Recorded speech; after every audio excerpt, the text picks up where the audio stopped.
اس کی ماں بازار میں چادر مانگ رہی تھی.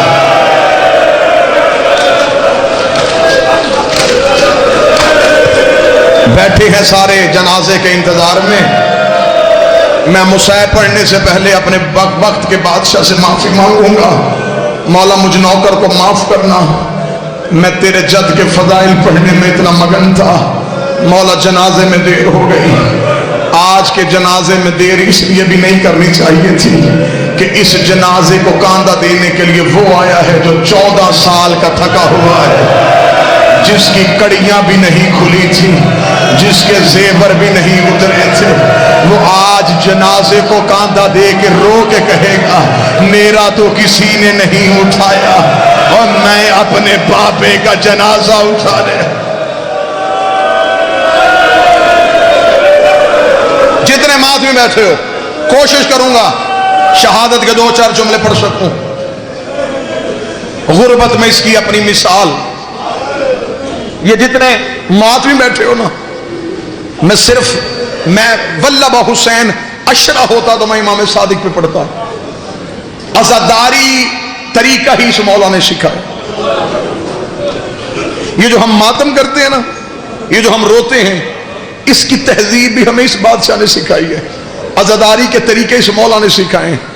اس کی پہلی نشانی بتاؤں، مدینے کے لوگ کہتے ہیں ہم محرم کا چاند آسمان پہ نہیں دیکھتے تھے. وہ کہتے جعفر صادق کے گھر سے رونے کی اتنی آوازیں آتی ہمیں پتہ چل جاتا کہ محرم کا چاند طلوع ہو گیا ہے. امام بارگاہوں میں، گلیوں میں، چوراہوں میں رونے والوں، تم روتے ہو تھوڑی دیر کے لیے، بیٹھ کے روتے ہو. روتے روتے کوئی مرد مومن چہرے پہ اپنے ماتم کرے، کوئی پرسا دے، ساتھ والا مومن ہاتھ پکڑتا ہے، کوئی گر جائے، ساتھ والا مومن پانی پلاتا ہے. اگر برداشت کر سکو تو میں پڑھوں روایت. رکھ میرے سر پہ قرآن، مدینے کا رہنے والا ہے، نام اس کا یحییٰ ہے. اسے روایت کیا، اس نے کہا 1 سال میں مدینے میں تھا، میں نے دیکھا کہ لوگ ٹولیوں کی صورت میں جعفر صادق کے گھر کی طرف دوڑ رہے تھے. میں نے پوچھا کیا ہوا؟ انہوں نے کہا محرم کا چاند آ گیا ہے، ہم امام کو پرسا دینے جا رہے ہیں. وہ کہتا میں بھی اسی رش میں شامل ہو گیا. یحییٰ کہتا جب میں گیا امام کے دروازے پہ لوگوں کا رش تھا، جعفر صادق کے دروازے پہ لوگوں کا ہجوم تھا. یحییٰ کہتا میں نے بھی اپنا گریبان کھولا، میں بھی امام کے دروازے پہ کھڑا ہو گیا. یحییٰ کہتا میں اپنے پنجوں پہ کھڑا ہو کے میں نے دیکھا کہ کوئی شخص زمین پہ لیٹ کے رو رہا ہے. وہ کہتا میں نے ایک بندے سے پوچھا یہ کون ہے؟ اس نے منہ پہ پیٹ کے کہا یہ ہمارا امام ہے، نام جس کا جعفر صادق ہے. وہ کہتا میں نے حالت دیکھی، بطول کا بیٹا کبھی دائیں کروٹیں لیتا، کبھی بائیں کروٹیں لیتا. وہ کہتا میں روتا روتا قریب گیا، میں نے قدموں پہ ہاتھ رکھ کے کہا او کائنات کو صبر سکھانے والے، تیری یہ حالت کیوں ہو گئی ہے؟ امام نے انگلی کا اشارہ کر کے کہا وہ چاند طلوع ہو گیا جس نے میری ماں کو زخمی کر دیا، جس نے میری ماں کی ردائیں چھین لی. 2 منٹ میں اشارہ کروں تو قبول کر. سارا سال اس امام کے دکھ نہیں پڑے جاتے. جہاں اتنا بیٹھے ہو، ساتھ یا 8 منٹ اس مولا کے در سننا. قبر مبارک کہاں؟ بقیہ میں. آخری ماں کے پہلو میں ہے. وہاں ایک ماں، 4 بیٹے، 5 کی غربت ہی علیحدہ. حسین کی لاش 3 دن بغیر کفن کے پڑی رہی. آج کربلا جا دیکھو، حسین کے روزے، حسین کا صحن، حسین کا محل بنا ہوا ہے. غازی کے بازو قلم ہوئے، غازی کا روزہ ہے. اللہ جانے کتنے دکھی کیا ہے ان اماموں کو. آج بھی دھوپ کی چادر ہے، آج بھی قبر پہ چراغ کوئی نہیں.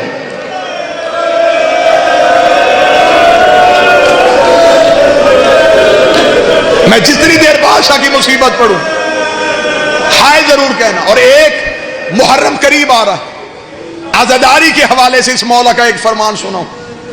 اکثر میں نے لوگوں کو دیکھا ہے محبت میں کوئی کمی نہیں، لیکن بعض احباب روتے روتے اپنا چہرہ چھپا لیتے. یہی میرے مولا مجلس پڑھ رہے تھے، سامنے بیٹھے کہ بندے نے چہرہ چھپا کے رونا شروع کیا، امام نے مجلس چھوڑی، امام نے مجمع سے جا کے اس کے چہرے سے رومال ہٹایا، امام نے کہا کیا تو میری دادی سے شرمندہ ہے؟ چہرہ چھپا کے کیوں رو رہا ہے؟ مولا کیسے رو؟ امام نے فرمایا ایسے رو جیسے بوڑھی ماں جوان بیٹے کی لاش پہ روتی ہے، تجھے خبر ہی نہیں کہ ہمارا نقصان کتنا۔ چیخے مار کے رونا اس مولا کی سنت ہے۔ شکل کے بگڑنے کا خوف کبھی نہ کرنا، مرتے ہوئے اس کی شکل نہیں بگڑتی جو حسین کے غم میں اونچی آواز میں روئے۔ دوسری تہذیب اس مولا کی، مولا جس جگہ پہ مجلس ہوتی تھی، مولا مجلس میں آتے، مولا بیٹھنے سے پہلے اس جگہ کو چومتے۔ مولا نے کہا اگر دنیا کو پتہ چل جائے حسین کے رونے والی جگہ کی منزلت کیا ہے، امام فرماتے لوگ اپنے گھروں میں جانا چھوڑ دیں۔ امام فرماتے یہاں فرشتے اپنے پر مس کرتے ہیں، اتنی متبرک ہے حسین کے رونے کی جگہ۔ بس عزادارو، پہلی غربت پڑھنے لگا اس بادشاہ کی، 3 بار امت نے زہرا کے گھر کو آگ لگائی۔ پہلی بار جب سیدہ بیٹیوں کے ساتھ مدینے تھی، انہوں نے امام کے گھر کو آگ لگا دی۔ 8 شوال یوم انہدام میں جند البقیع بھی گزرا ہے۔ میں بطول کی غربت پہ ایک جملہ پڑھ دیتا ہوں، رکھ میرے سر پہ قرآن۔ انہوں نے صرف دروازہ نہیں گرایا تھا، انہوں نے بطول کی حویلی گرا دی تھی۔ میں نے اپنے کانوں سے ایک عظیم عالم دین سے روایت سنی ہے، اس نے کہا اس سے بھی زیادہ غریب ہوگا علی کہ مسلمانوں نے علی کے گھر کی دیوار گرا دی۔ کئی دن علی نے کپڑا لگا کے بیٹیوں کے پردے کا بندوبست کیا، رو رو کے گلی میں کھڑا ہو کے کہتا تھا اس گلی سے نہ گزرنا، میری بیٹیاں بیٹھی۔ دوسری بار امت نے آگ لگائی کربلا کے جنگل میں، بطول کی بیٹیوں کے خیمے میں۔ تیسری بار آگ کب لگی؟ جب جعفر صادق اپنے گھر میں اولاد کے ساتھ رہ رہے تھے، ابن زید ملعون نے سپاہیوں کو ساتھ لے کے جعفر صادق کی حویلی کو آگ لگا دی۔ دعا کیا کرو رات کے وقت کسی شریف کے گھر کو آگ نہ لگے۔ ادھر امام کی حویلی کو آگ لگی، امام کی 3 بیٹیاں تڑپ کے اٹھی، وہاں گئی جہاں تیرا 7واں امام تھا، رو کے کہتی قاسم جاگ، ہمارے گھر کو آگ لگ گئی ہے۔ امام نے اپنے سر سے امامہ اتارا، امام نے کپڑے سے آگ کو بجھانا شروع کیا، امام کے امامے کو آگ لگی۔ موسیٰ کاظم کی چھوٹی بہن نے امام کے کرتے پہ ہاتھ ڈالا، رو کے دی کاظم تیرے امامے کو آگ لگ گئی ہے۔ کاظم نے بہن کو سینے سے لگایا، رو کے کہتے ہو قربان جاؤ، تجھے بھائی کا جلتا ہوا امامہ برداشت نہیں ہوا۔ ہائے غربت میرے دادے سجاد کی، جس کے سامنے آ کے سکینہ نے کہا سجاد میرے کرتے کو آگ لگ گئی، اور مجھے بتا میں جل کے مروں۔ برداشت کرو گے؟ لے آؤ جنازہ غریب کا، یا کوئی ماتمی مر جائے گا۔ جعفر صادق کا جنازہ، بطول کے بیٹے کا جنازہ، بغداد کے قیدی کے غریب باپ